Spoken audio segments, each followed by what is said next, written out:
আসসালামু আলাইকুম রহমতুল্লাহ।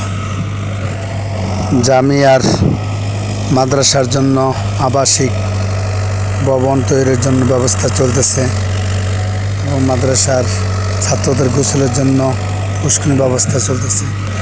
দোয়া চাই, খাস করে দোয়া করবেন আল্লাহ পাক রব্বুল আলামিন যেন সব কিছু কাজের মধ্যে সহযোগিতা সুন্দরভাবে সফলভাবে যেন শেষ করতে পারেন, ইনশাআল্লাহ কাজ করে দোয়া চাই।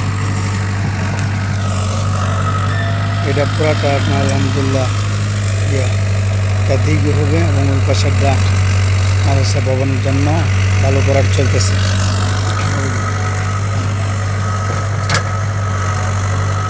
এটাতে ভালো করার চলবে।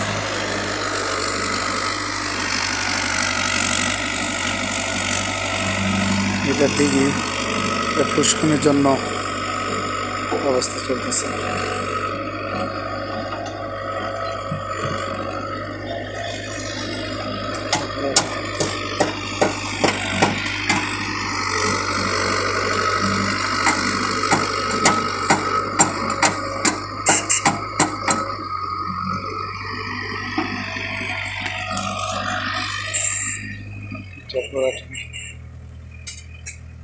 দোয়া করবেন।